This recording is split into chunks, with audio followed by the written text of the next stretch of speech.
but they reduced the days to a minimum, Mr. Speaker. Even the days of nominating and approving deputy presidents designate that has given 74 days, it was done in 3 hours, Mr. Speaker. I'm saying, can we borrow from that expediency, that efficiency, when it comes to passing some bills that help our farmers, like the sugar bill? Mr. Speaker, as I stand here, the coffee bill that we passed over 6 months ago has not seen the light of the day in the National Assembly, Mr. Speaker. So it is wrong for the Senator Mungatana, to tell me that I'm bringing comparison. All I'm saying, let's borrow a leaf from what happened when we were trying to impeach the deputy president and when we tried to approve the deputy president designate. If we did that, our farmers will praise us, Mr. Speaker. Because if we shorten the period, our farmers will stop suffering, Mr. Speaker. Mr. Speaker, protect me. I cannot be debating with the Senator Mungatana. I'm here, Mr. Speaker, to debate on the issue of the sugar bill. Unless he has a problem with me, Mr. Speaker. Senator Thangwa, there's a point of order, and you do understand. But why is he raising point of order all the time, Mr. Speaker? He was quiet when others were speaking, Mr. Speaker. It's as per the standing orders. He has every right to. I respect you, Mr. Speaker. What is your point of order, Senator Mungatana? Mr. Speaker, let's be dignified in this House, and let's be honest to ourselves, irrespective of where we are standing in this matter of impeachment. We know, and Honorable, I have a lot of respect, he's our chairman in one of these committees, infrastructure. Mr. Speaker, why bring similarity between those processes? This one is timed for a short period of time. This one has a longer period of time. Why can't he go to the issues? Mr. Speaker, this House, when we are debating these kind of matters, like the sugar bill, which I have just debated, it's a very serious matter. I mean, for once, let's put down politics, trying to score points, and hit the points. If you don't have points, also sit down. Mr. Speaker, please, I beg you, Mr. Speaker, to bring the House to order. That's all I'm asking. Senator Mungatana, I will have to overrule your point of order on this very fact that the only comparison the senator made, the senator for Kiambu, was the comparison in terms of expediency. So he could have taken any other case and used it as an example, but he has the right to choose. I'm assuming he chose that one because it's the most recent case which has been taken place in this House. So for him to compare in terms of expediency and to say that we should borrow a leaf in terms of moving bills as fast as we move other businesses in this House or both houses, because I'm also assuming that the impeachment case was handled by both houses. As far as this bill also, it's being handled by both houses. And he's just making a comparison in terms of expediency. I don't see anything wrong with that, Senator Mungatana, and let's allow him to conclude his motion. Senator Paul?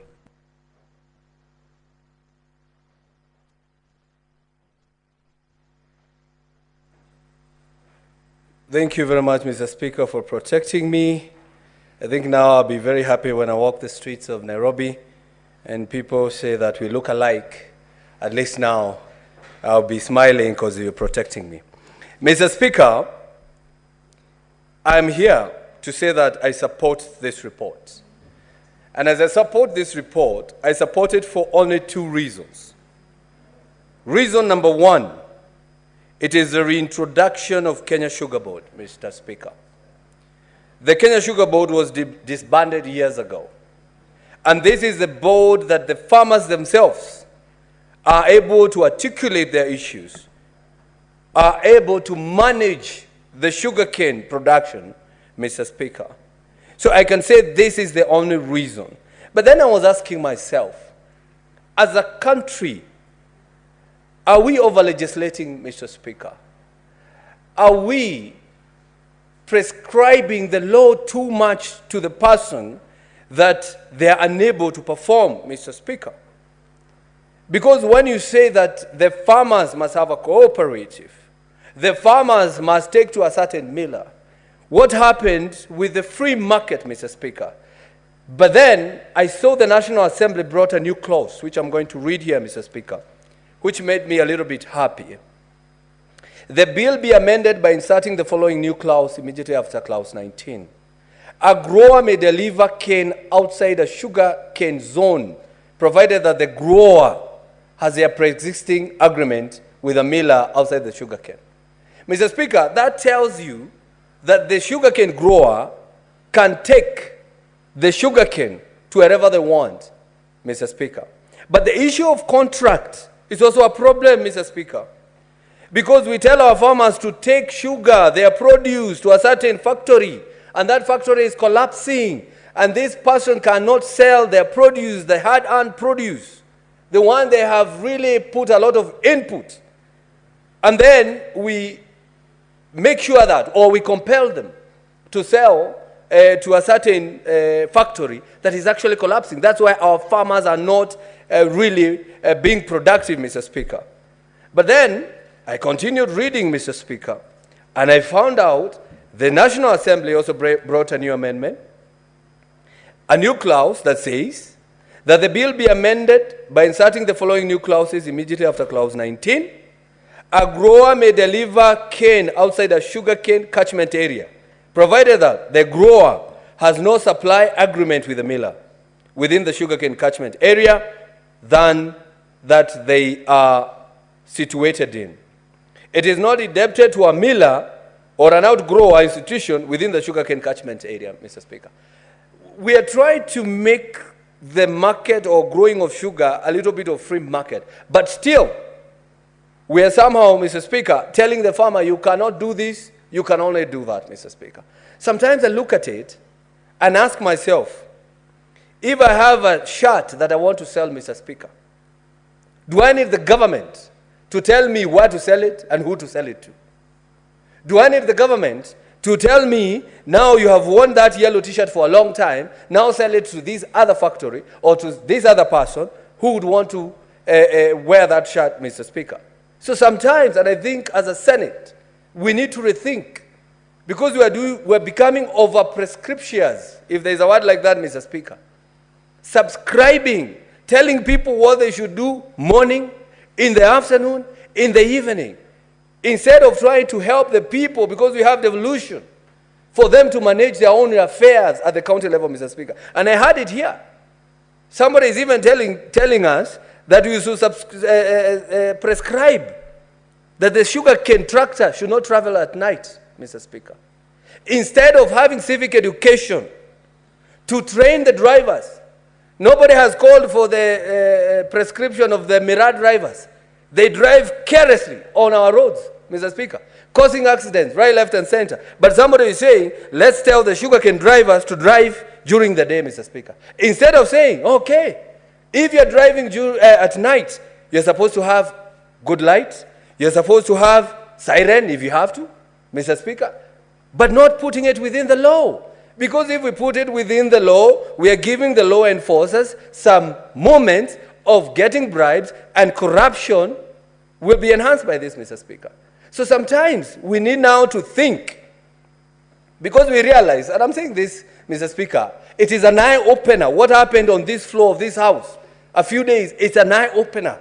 Because I had a lot of faith with the Senate, Mr. Speaker. I had a lot of faith, Mr. Speaker. But what happened a few days, I realized we are on our own, Mr. Speaker. We are on our own. That nobody is following the law, Mr. Speaker. So what we need to do, instead of reintroducing the law to our people, tell our people you are free, but make sure, Mr. Speaker, you look at the people next to you, look at the safety. We give people civic education, but not the law, Mr. Speaker. I want to give you an example, Mr. Speaker. During the Moi era, it was against the unwritten law. I don't know whether it was written, but it was against the unwritten law for you to open your shop when Moi was in your area, Mr. Speaker. The shopping centers were closed when Moi came to your area. And if you had not closed your shop, the chiefs and their police the APs could arrest you because of doing that, Mr. Speaker. That at that particular time, people thought was the law, and they complied until people became civilized and they understood it's their right for them to open shop, sell what they sell. So even on this issue of sugarcane, the issue of coffee, the issue of tea, probably we are doing injustice to our people when we over-prescribe, Mr. Speaker. Mr. Speaker, let's give the power to the Kenya Sugar Board that they can sit down and decide whatever they want to do, Mr. Speaker. Because, Mr. Speaker,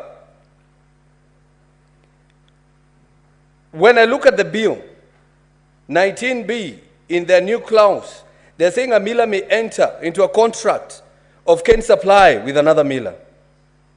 And then we tell them the factory of the miller is temporarily broken. So meaning a miller is given a leeway to subcontract another miller if probably their factory is broken down, Mr. Speaker. It sounds easy, it sounds okay, it sounds fine. But where does the farmer come in this instance, Mr. Speaker? Where does the farmer comes in when it comes to there is an oversupply of cane in the miller? So if you cannot handle supply, why do we give you an opportunity to subcontract rather than giving the farmer to look at where the price is good and take your goods there, Mr. Speaker? And I'm saying this, Mr. Speaker, with a lot of faith and a lot of hope with the legislature. But I'm telling you, it's an eye-opener. What happened the other day, Mr. Speaker? We might be pretending to be doing good, yet we are trying to affirm some organization like Agriculture and Food Authority, which is a failure in this country, the AFA. That's why the sugar cane has collapsed. That's why the coffee has collapsed. That's why tea has collapsed, Mr. Speaker. And by coming up with this law, we are giving channels of corruptions to some agencies that, Mr. Speaker, instead of helping our farmers, we help these agencies, Mr. Speaker. Mr. Speaker, as I conclude, I would want to commend both houses where we are at this particular time, because we have looked at the bill and, of course, come up with different amendments. And one of them is farmer protection. That is to regulate sugar imports, Mr. Speaker. Because sugar importation is one of the things that has crippled the production of sugar. Because there are people who are given that work, they overload or they oversupply sugar. And that's why farmers are not benefiting, Mr. Speaker. Mr. Speaker, the sugar factories, there is none in Kiambu. But I have learned they pay in losses, Mr. Speaker. Because if you charge less, if you pay less, the farmers will not supply. So you tell them you're going to pay them more, and by that, Mr. Speaker, they bring the sugarcane, and then you are not able to pay. That's why the government is offsetting billions of loans. And these loans have been taken to pay the farmer. So if the sugarcane miller is not assisting any farmer, Mr. Speaker, why do we need it? We should make this market liberal. A farmer can take the sugarcane everywhere. Just like the way we are in Safaricom, all of us. Nobody came up with a law and told us, let's go to Safaricom. It's because the services were better there. And that's why people went there. If the sugarcane miller is a good sugarcane miller, people will go there. They don't need the law. They only need they only need money. They only need to be paid for their produce, Mr. Speaker. Mr. Speaker, this law is bringing about transparency and accountability. And one thing that I support about the levy is the research. Because, Mr. Speaker, we need to do research. Do we only rely on sugarcane, the traditional way of making sugar? We have other produce or other crops that we call sugar beets, Mr. Speaker. Do we tell our farmers, maybe sugar beets, they're easy to grow, but they are bringing the same equal kind of product, that is sugar, Mr. Speaker. So we need to fund research, and this bill is bringing about research, Mr. Speaker. And as I conclude, Mr. Speaker, I've looked at the Kenya Sugar Board membership, and it is recommending a 3-year term. Mr. Speaker, you know where we are right now. The country is in pain, and the country is protesting because somebody somewhere has proposed a 7-year term for the president, for the member of parliament, for the senator, Mr. Speaker. But for us, every law that we make a 3-year term for the members of the board, the Kenya Sugar Board, the Kenya Coffee Board, the Kenya Film, I don't know what, the CAK, every government parastatal, we give them 3 years. But we give ourselves 7 years. Mr. Speaker, I think this is a conversation that this country needs to take. A conversation of that we do not just do what benefits us as the legislators. We should do what benefits the people of Kenya. And that's why, Mr. Speaker, Honorable Mungatana could not stand it when I compare the expediency of how he voted to kick out somebody and how he's voting to have the people of his county to have a sugar mill, Mr. Speaker. And I'm done. What is your point of order, Senator Mungatana?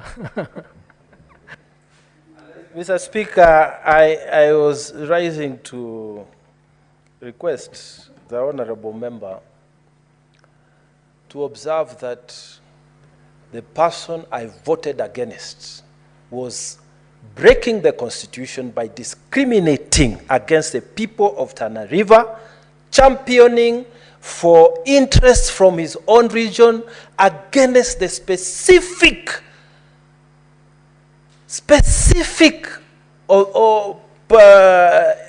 Article 10, provisions of Article 10, Mr. Speaker. And I have every right to do so. I will do so today. I will do so tomorrow. And Mr. Speaker, he also has a right to vote the other way, the senator for Kiambu.